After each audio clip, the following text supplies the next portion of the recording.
আপনি কি আপনার বোনকে কোনো গরিব বৃদ্ধের সাথে বিয়ে দিবেন বা এমন কোনো ছেলের সাথে বিয়ে দিবেন যে বেকার? মানি ডাজন্ট ম্যাটার, আমার এখানে ভালোবাসাটা ম্যাটার করে, কিন্তু আমার ভরণ পোষণ করতে হবে। এমন না যে তাকে যাচ্ছে শীত, আসছে বসন্ত, চলছে ভালোবাসার মৌসুম।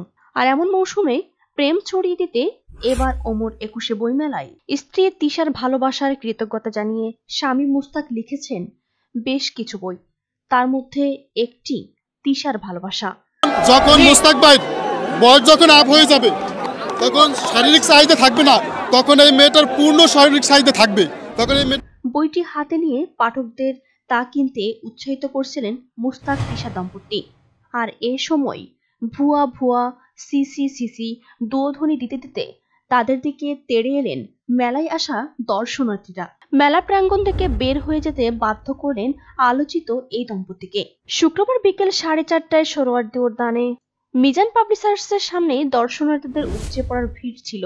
এ সময় হঠাৎ একদল দর্শনার্থী তাদের দুয়োধ্বনি দিয়ে তাড়া করেন। এ সময় আইন শৃঙ্খলা রক্ষাকারী বাহিনীগণ তাদের নিরাপত্তা বেষ্টনী দিয়ে ইঞ্জিনিয়ার্স ইনস্টিটিউশনের গেট দিয়ে মেলা প্রাঙ্গণ থেকে বের হয়ে যেতে সাহায্য করে। প্রত্যক্ষদর্শীরা জানান, মুস্তাক তিশা দম্পতি আমাদের সমাজের লজ্জাজনক একটি সংস্কৃতিকে প্রতিষ্ঠিত করেছে, তার উপর আবার বই লিখেছে, বিষয়টি ছড়িয়ে দিচ্ছে। এজন্যই সচেতন নাগরিক তাদের তিরস্কার করে তাড়িয়ে দিয়েছে। উল্লেখ্য, কিছুদিন আগে রাজধানী Motijheel ideal school and college governing বডির সদস্য খন্দকার মুস্তাক আহমেদ একই কলেজের শিক্ষার্থী সিনথিয়া ইসলাম তিশাকে বিয়ে করে আলোচনায় আসেন।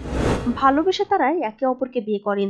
তাদের বিয়ের খবর সামাজিক যোগাযোগ মাধ্যমে ভাইরাল হয়, যার ফলে সমালোচনার ঝড় ওঠে। ইতিমধ্যে বেশ কিছু নিউজ চ্যানেলে তাদের সাক্ষাৎকারে দেখা যাচ্ছে বিভিন্ন রকমের কথোপকথন। সোশ্যাল মিডিয়ায় তাদের সমালোচনা আলোচনায় তোলপাড়। বিষয়টি অনেকেই পজিটিভ নিচ্ছে, অনেকেই নেগেটিভ, কিন্তু বেশিরভাগ মানুষ বিষয়টি নেগেটিভ ভাবে নিচ্ছে। আজকের মেলা থেকে তাড়িয়ে দেওয়ার বিষয়টি ছিল তারই একটি।